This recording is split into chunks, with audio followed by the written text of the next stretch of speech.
Hello friends, अब हम लोग अगले टॉपिक की तरफ मूव करेंगे बच्चा। पिछले क्लास में हम लोगों यूनिटी ऑफ डायरेक्शंस के बारे में अभी पिछले चैप्टर में क्लास में पिछले वीडियोस में यूनिटी ऑफ कमांड के बारे में पढ़ा था। अब हम लोग इस टॉपिक में जो हमारा वीडियोज है उसमें हम लोग यूनिटी ऑफ डायरेक्शंस के बारे में बात करेंगे। पिछले हम यूनिटी ऑफ कमांड पढ़ रहे थे, अब हम लोग यूनिटी ऑफ डायरेक्शंस के बारे में पढ़ेंगे बच्चों। ये डायरेक्शन मतलब क्या? डायरेक्शन मतलब क्या है कि आपको जो डायरेक्शन मिल रहा है कि आपको जो एक्शन करने का, काम करने का जो एक्शन का डायरेक्ट कर रहा है आपको, इसको मतलब डायरेक्ट करना, जो आपको डायरेक्शन प्रोवाइड कर रहा है वो जो है वो एक होना चाहिए। मतलब सर नहीं समझ में आ रहा?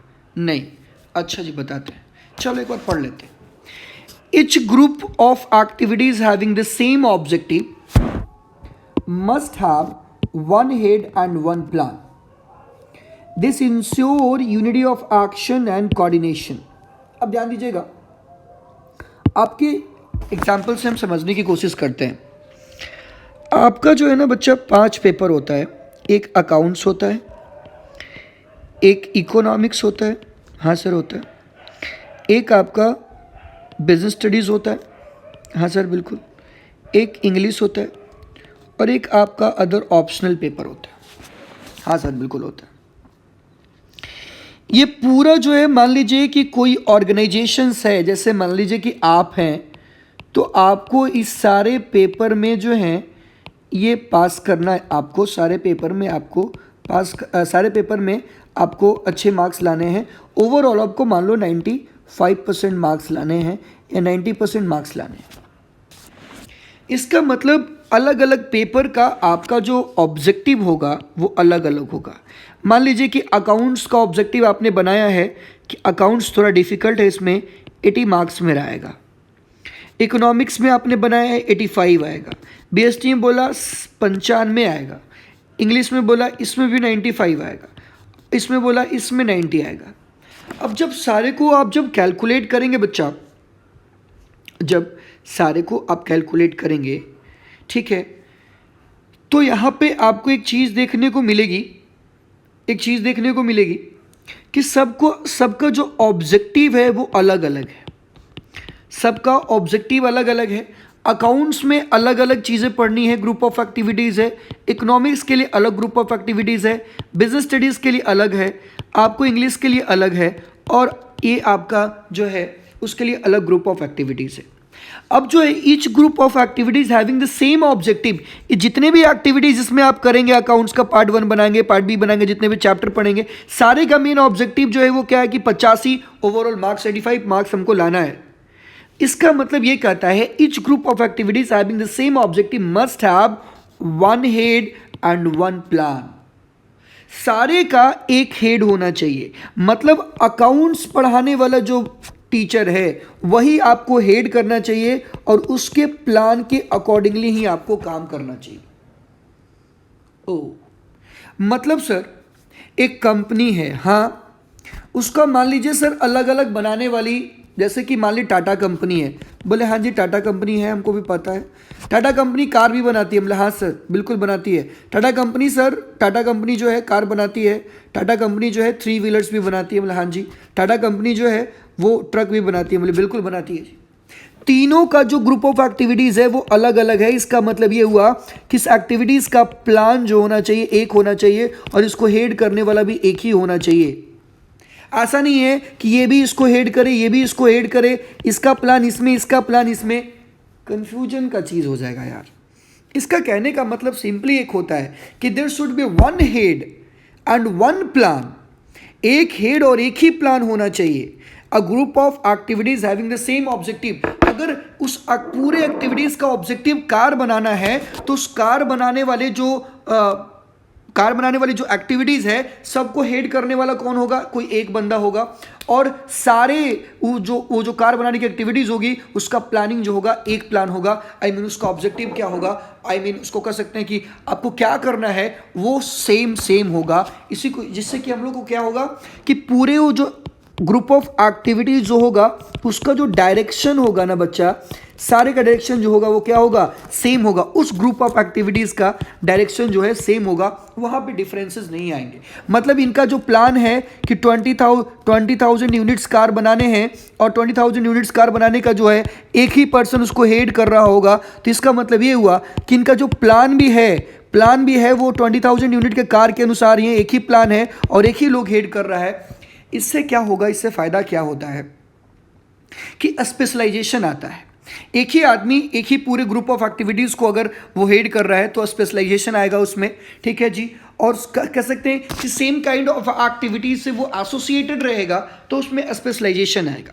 दूसरा फायदा ये हो सकता है कि उसकी इफिशिएंसी ऑर्गेनाइजेशंस की बढ़ जाएगी। क्यों? क्योंकि एक ही काम कर रहा होगा, अपना प्लान पे काम कर रहा होगा, उस प्लान को हेड करने वाला भी अपना एक बंदा है, तो उसकी इफिशिएंसी जो है वो बढ़ जाएगी।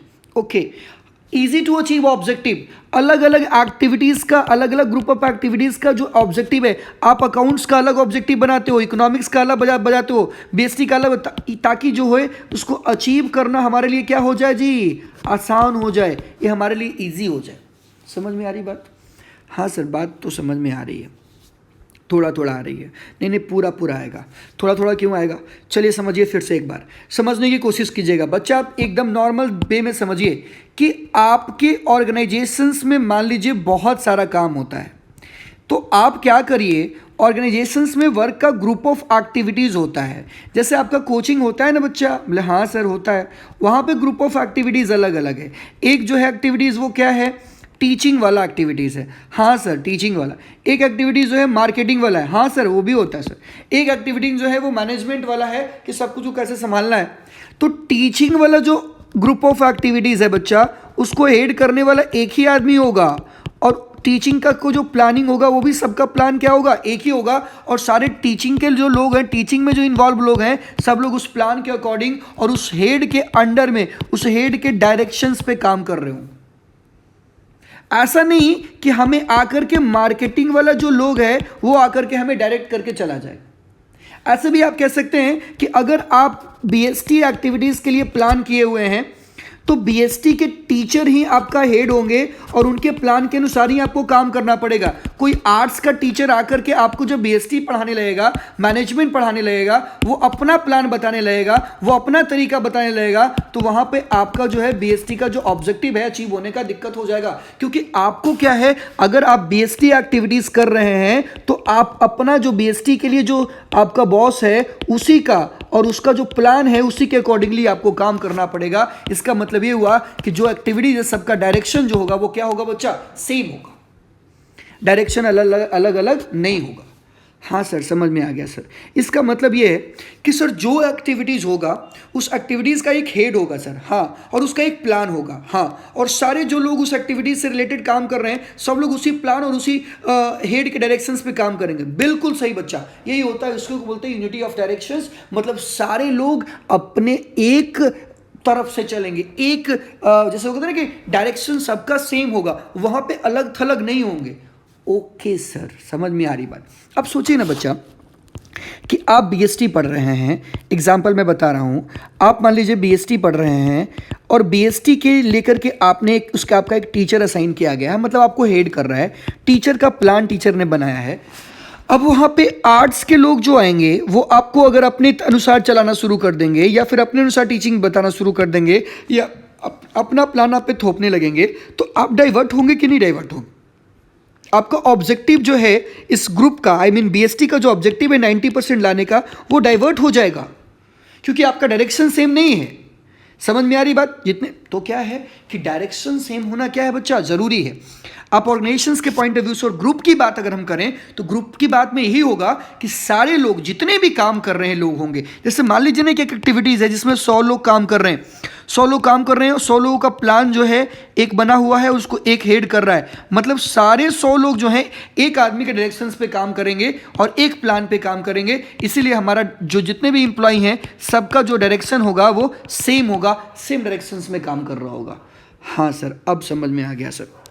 बिल्कुल आ गया होगा बच्चा, क्योंकि यहाँ पे आपको ये चीज़ समझनी थी कि सिंपल सी बात है कि आपकी अगर सेम काइंड ऑफ एक्टिविटीज़ हैं तो सेम काइंड ऑफ एक्टिविटी एक ग्रुप में बना हुआ है, उसका एक हेड होगा, उसका एक प्लान होगा, और सारे लोग जो उस एक्टिविटीज़ में काम कर रहे हैं, जो एक्टिविटीज़ रिलेटेड काम कर रहे हैं उस ग्रुप में हैं, वो सारे लोग एक ही लोग का बात सुनेंगे और एक ही प्लान पे काम करेंगे, सबका अलग अलग प्लान नहीं होगा।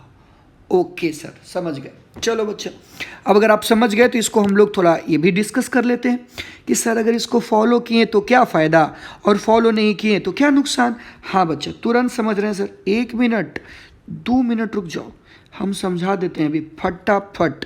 बोलता सर बीएसटी तो बहुत आसान है। अरे बहुत आसान है सर, बहुत लोग प्रिंसिपल्स ऑफ मैनेजमेंट को लेकर डरा दिया था कि बहुत प्रिंसिपल्स ऑफ मैनेजमेंट समझने में दिक्कत होता है। अरे कुछ नहीं है, आप आराम से पढ़ते जाओ ना बच्चा, कुछ नहीं है। बीएसटी से आसान कोई टॉपिक ही नहीं है, बस ध्यान से पढ़ते जाइए बस।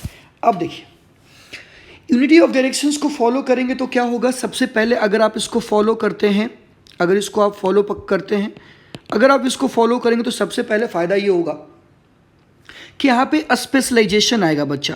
क्यों स्पेशलाइजेशन आएगा? क्योंकि मैंने बोला कि ग्रुप ऑफ एक्टिविटीज़ का एक ही हेड होगा और वो हेड अपने प्लान के अनुसार काम कर रहा होगा। अब वो हेड जो है एक ही प्लान पे काम कर रहे होंगे और एक ही हेड के डायरेक्शंस में काम कर रहे होंगे, तो वो जो हेड है ना उस काम को करवाने के लिए क्या हो जाएगा जी, स्पेशलाइज्ड हो जाएगा, और वो जो है अपने जो लोगों से काम करवाएगा उसमें इफ़िशियंसी जो है क्या हो जाएगी जी, बढ़ जाएगी। हाँ सर, आप सही बोले, बिल्कुल हम सही बोलते, गलत कब बोलते। दूसरी बात, इजी टू अचीव ऑब्जेक्टिव। अब जब आप छोटे छोटे ग्रुप में अपने पूरे ऑर्गेनाइजेशंस को बांट देते हो एक्टिविटीज़, ग्रुप ऑफ एक्टिविटीज़ में, तो आपका जो ऑब्जेक्टिव है ना वो अलग अलग हो जाता है, अलग अलग ग्रुप का अलग अलग ऑब्जेक्टिव होता है, तो इसको अचीव करना बच्चा आसान हो जाता है। हाँ सर, ये भी सही बोल रहे हैं आप, क्योंकि जब आप जो है ना, जब आप कभी भी आप अपने पूरे टारगेट को, आप जैसे कि पूरा ऑर्गेनाइजेशन में आपको 95% मार्क्स लाने हैं, तो आप इंडिविजुअली ना अलग अलग टारगेट बनाते हो कि अकाउंट्स में इतने अपनी कैपेबिलिटी के अनुसार, और फिर जब अकाउंट्स में 95 बनाए हुए हो तो तुम उस तरह से काम करते हो ताकि वो अचीव हो जाए। बीएसटी में 95 बना, मतलब क्या है कि सर अलग अलग ग्रुप ऑफ एक्टिविटीज़ का अगर काम कर देंगे तो वो अचीव होने में आसानी होगा। हाँ बिल्कुल आसानी होगा, क्योंकि वो छोटा वर्क हो जाता है बच्चा, और छोटा वर्क पे पूरा एक प्लान एक हेड से काम करेगा तो उसको अचीव करना थोड़ा आसानी हो जाता है। हाँ सर सही बोल रहे हैं। ओके जी, अब क्या है कि यहाँ पे it helps in coordination due to the unity of activities. यहाँ पे आपको कोऑर्डिनेशन में भी हेल्प करता है, क्योंकि एक्टिविटीज़, जितने भी एक्टिविटीज़ हैं वो सब जो हैं वो इंटर रिलेटेड, इंटर कनेक्टेड हैं, तो आपको वहाँ पे कोऑर्डिनेशंस में भी हेल्प मिलेगा। ओके सर, अगर इसको वायलेट कर देते हैं तो भाई स्पेशलाइजेशन नहीं हो पाएगा। अच्छा, इफिशियंसी गिर जाएगी। स्पेशलाइजेशन गया, इफिशियंसी रिड्यूस हो गया। अच्छा, ऑब्जेक्टिव अचीव करने में दिक्कत आने लगेगी, वहाँ पे अचीव नहीं हो पाएगा। हाँ सर, ये सब बात हो, कोऑर्डिनेशन नहीं हो पाएगा। बिल्कुल सर, समझ में आ गई बात। तो ये सारी चीज़ें थी बच्चा जो आपको यहाँ पे समझना ये था कि आपका जो है यूनिटी ऑफ डायरेक्शन सिंपली ये है कि जहाँ पे आपको एक ही ऑब्जेक्टिव, जैसे जिसका सेम ऑब्जेक्टिव है and have the one head and one plan, एक एक्टिविटीज़, ग्रुप ऑफ एक्टिविटीज, सबका ऑब्जेक्टिव अगर सेम है तो उनका एक ही हेड होना चाहिए और सबका एक ही प्लान होना चाहिए, ताकि सारे लोग जो काम कर रहे हैं, मान लो 100 लोग काम कर रहे हैं, सबका डायरेक्शन जो हो वो क्या हो जी, सेम डायरेक्शंस में काम कर रहे हो। समझ में आ रही बात? हाँ सर, बिल्कुल समझ में आ गई। ओके सर, तो प्लीज़ आप लोग इस बात को समझिएगा बच्चा, हम लोग इसको बिल्कुल क्लियरली समझ चुके हैं। तो आप लोग जो है अगला जो हमारा टॉपिक होगा, अगला जो हमारा जो प्रिंसिपल्स होगा उसको अगले क्लास में हम लोग डील करेंगे। आज के लिए इतना ही प्रिंसिपल्स हम लोग डील करेंगे। प्लीज़ आप लोग वीडियो को पूरी अच्छी तरह से देखिए, कमेंट करिए, सब्सक्राइब करिए और शेयर करिए, ठीक है? क्योंकि आप जो हैं हमारे लिए यही कर सकते हैं कि आप जब कमेंट करिएगा कि आपको समझ में आया कि नहीं आया, तो हमारा जो मेन मकसद है वो पूरा होगा, ठीक है? मकसद पूरा ये होगा कि हम जो ये वीडियोज़ आपको प्रोवाइड करा रहे हैं, ये प्रोवाइड करा रहे हैं because of the lockdown period. क्योंकि लॉकडाउन पीरियड में आप घर पे हैं, तो हमारी एक रिस्पॉन्सिबिलिटी बनती है बच्चा कि हम कुछ ना कुछ कंटेंट आपको प्रोवाइड करें, ताकि आप घर पे बैठ करके थोड़ा बहुत पढ़ाई कर सकते हैं। समझ में आ रही बात? हाँ सर, समझ में आ रही सर।